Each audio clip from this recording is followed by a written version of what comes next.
আজকে আপনি দেখছেন এই যে বাহরাইনে যে প্রচুর লোক নামছে, হুম হুম বাহরাইনে হুম সাধারণ জনগণ রাস্তায় নেমে গেছে রাস্তায় কালো নেমে কাপড় পরে, হুম কালো হুম কাপড় পরে আমেরিকার বিরুদ্ধে নামছে। তো তারা হুম হুম সিভিল মুভমেন্ট কিন্তু তাদের শাসকদের বিরুদ্ধে হবে না, আমেরিকার এই যে আধিপত্য প্রভুত্ব তার বিরুদ্ধে আরবের সাধারণ লোক নেমে যাবে। আপনি কয়টা লোকে গুলি করে মারবেন? ট্রাম্প তো সারা দিকে আগুন লাগিয়েছে। মানে হুম, কথা আছে না, যে গতকাল কেউ বললাম কিনা, যে বানরের লেজে আগুনের গোলা বেঁধে দিলে যা হয়, বানর এই ঘরের চালে যা ওই ঘরের চালায় যায়, গিয়ে আগুন লাগাই দিচ্ছে। সারা পৃথিবীতে হুম, এখন হুম। আগুনে জ্বলছে সারা। আর এখন কি করছে? জোর জবরদস্তি করতেছে ইউরোপের রাষ্ট্রগুলাকে, আসো যুদ্ধে আসো, তোমাকে দেখিয়ে দিব না আসলে। এটা হলো ঝগড়াঝাটি করা। কিছু লোক আছে না, যে আমার পক্ষে না থাকলে আমি আপনাদের দায়ে ধমক পড়ে দেবো। ঝামেলাগুলো হ্যাঁ, যে তারা হ্যাঁ, আসবে না এটা একটা তাদেরকে একটা জোর করে কেমন আনবে। যেন একটা স্বভাব। হুম এটা চলে। এটা একটা হুম গ্রামের মুরলগিরির মতো। আমার তো মনে হয় একটা গ্রামের যে একটা অসভ্য মুরল থাকে না, হুম যারা হুম তার বিরুদ্ধে যায়, তাদেরকে ঘাড় মটকায় ধমক দেয়। Hmm Donald Trump has been practising this sort of sentiment hmm hmm to hmm bring European countries to join him in war. তারা তো করবে না, এটা তাদের যুদ্ধ না। আর হুম। হরমুজ প্রণালীতে তো তাদের শীত ঠিকই চলছে, তো তারা কেন আসবে হরমুজ প্রণালীকে ব্যাকেট করার জন্য? কিন্তু ফরাদ ভাই এখানে যে এক একজন করে যে টার্গেট করছে, আপনি ইতিমধ্যে শুনেছেন নিশ্চয়ই ইয়ে গোয়েন্দা মন্ত্রী ইসমাইল খতিবকেও নাকি তারা হত্যা করেছে। এটা কতটা সত্য? আবার মোস্তফা খামেনি অতটা, যেহেতু অতটা আমি তো বললাম হুম 50 জন নেতাকে হত্যা করে বলল 100 জন সিভিলিয়ান লিডার্স কে। আমি আপনাকে কিছুক্ষণ আগে বলে গেছি, হাসিনা আপা, যে আসলে হুম কন্ট্রোল করছে আইআরজিসি। আইআরজিসির তো আর কোনো লোক ক্ষয় হচ্ছে না, ওরা তো আর্মড ম্যান। হুম আইআরজিসির কোন লোক কিন্তু মানে একদম এইসব করে কোনো লাভ হবে না। না, ইভেন আইআরজিসি তাহলে তো সাংঘাতিক স্ট্রং। সেই অনুযায়ী তো মোস্তফা খামেনিও টার্গেটে এখন, যেহেতু ইসরায়েলের প্রতিরক্ষা মন্ত্রী বলছে যে ওদের অনুমতি লাগবে না, ওদেরকে অনুমতি দেওয়াই আছে শীর্ষ নেতা এবং বড় কর্মকর্তাদেরকে যে কোনো সময় এখন নিয়ে। আমি যেটা মনে করি যে ইরানের সবচেয়ে বড় কাজ হবে ভিতরে থেকে কারা এই সেবুটেজ গুলো করছে, হত্যা, এটা তাড়াতাড়ি বের করে ফেলে তাদের বিরুদ্ধে শাস্তিমূলক ব্যবস্থা নেওয়া।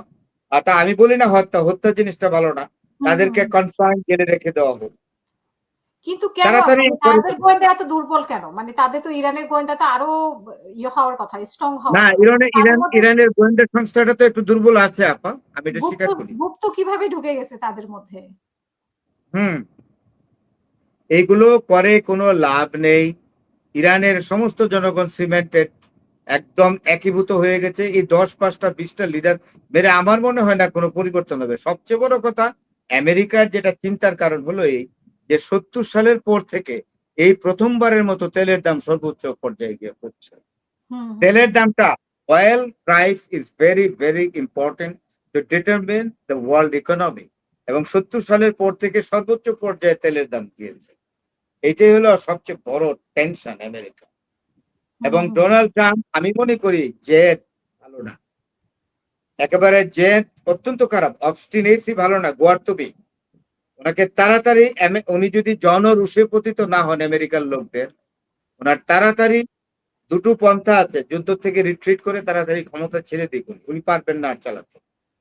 হুম কারণ একটা জিনিস মনে করবেন, এই যুদ্ধ যেমন বাঘের পিঠে উনি চড়ে বসেছেন, ডোনাল্ড ট্রাম্প বাঘের পেটে চড়ে বসেছেন, এখন তো নামা বড়ই কঠিন। এখন যুদ্ধ থেকে পিছপা হয়ে গেল, আমেরিকান লোকরা বলে তুমি নামো ক্ষমতার থেকে, তুমি অযোগ্য লোক। তাই হুম হুম আমি মনে করি যে তাড়াতাড়ি তার ক্ষমতা ছেড়ে দেওয়া উচিত। কারণ তার সবচেয়ে গুরুত্বপূর্ণ লোকটা কিন্তু রিজাইন করছে, এবং তাকে যে ফলো করবে না আরো 10টা লোক, এটার কিন্তু কোনো গ্যারেন্টি নাই। হুম। আপনি দেখেন যে এই পরিস্থিতিতেও মানে লারিজানির জানাজায় অনেক লোক হয়েছে, লারিজানি এবং সুলেমানের, মানে তারা ওপেন জানাজা করছে এবং প্রচুর মানুষ, মানে শীর্ষ নেতারা সেখানে আছে, শীর্ষ কর্মকর্তারা আছে, মানে এত সাহস তাদের দেখেন, তারা কিন্তু ভয় আমি পাচ্ছে না কোনোভাবে। ভেরি গুড, আমি মনে করি হুম একটা ভালো কোশ্চেন করছেন, এই জায়গায় আমি একটু বলি। গুপ্ত ঘাতক কোনোদিন জয়ী হয় না। হুম হুম ইসরায়েলিরা হলো গুপ্ত ঘাতক, কাপুরুষ, তারা কোনোদিন জয়ী হয় না। বীর পুরুষ সবসময় বিজয়ী হয়। হুম কারণ এই যে তা না হইলে, এই গুপ্ত ঘাতকদের ভয়ে ইরানিরা কিন্তু কম্পমান না, তা না হলে লারিজানির জানাজার মধ্যে হাজার হাজার লক্ষ লক্ষ লোক কেন হচ্ছে? এই মরণকে হুম উপেক্ষা করে, শোনেন, মরণকে যারা উপেক্ষা করতে পারে, মৃত্যুকে যারা জয় করে ফেলে, ওই জাতিকে আপনি প্রধানত করতে পারবেন না। তো ইরান তাই করে ফেলেছে, মৃত্যুর ভয়কে জয় করেছে। এখানে কিন্তু আমেরিকাকে অনেক হিসাব নিকাশ করে ইসরায়েলকে এগোতে হবে, এবং একটা পর্যায়ে আমেরিকা যখন যুদ্ধ ছেড়ে চলে যাবে তখন কিন্তু ইসরায়েল একা পড়বে, তখন কিন্তু ইরান কিন্তু ইসরায়েলকে আর গণবে না।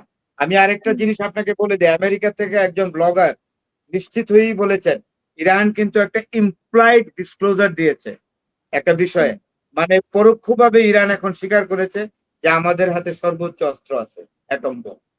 আমি যেটা 1 বছর আগে বলেছি আপনার বলেছিলেন। শোতে, আমি বলেছিলাম কেন জানি না, আমি সেভ দ্য পিপলে বলেছি, আপনার এটাতেও বলেছি যে ইরানের হাতে যে বোমা আছে আমি 1 বছর আগেই ধরে নিয়েছি, এবং আমি তো এটা বলেছি 460 কেজি রিফাইন্ড ইউরেনিয়াম আছে যা দিয়ে 8টা থেকে 10টা বোমা বানানো যায়। এইবার ইরান পরোক্ষভাবে স্বীকার করে নিল। ইরানের একটা ব্যাপার আছে, কিন্তু ইরান যাদের একটা বৈশিষ্ট্য আছে, তারা খুব খোলামেলা কথা বলে না, তার কাছে কি আছে খুব প্রকাশ করে, একেবারে নিতান্ত প্রয়োজন পড়লে প্রকাশ করে। এখন মনে হয়েছে যে এখন সময় এসছে যে তাদের হাতে যে আণবিক বোমা আছে সেটা তারা বলবে, ইমপ্লয়েডলি পরোক্ষভাবে তারা বলে দিয়েছে।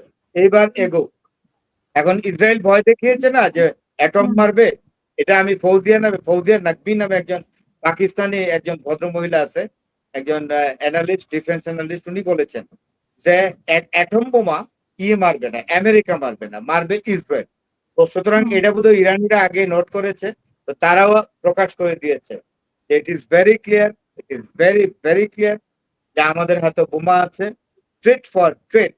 অর্থাৎ তোমরা যদি এই ধরনের করো, আমরা ঠিকই আমাদের ইয়াতে চলে আসবে, আমাদের এখানে নিউজ চলে আসবে, ইন্টেলিজেন্স আমাদের বলে দিবে যে তোমরা you are coming to coming to attack with nuclear weapons.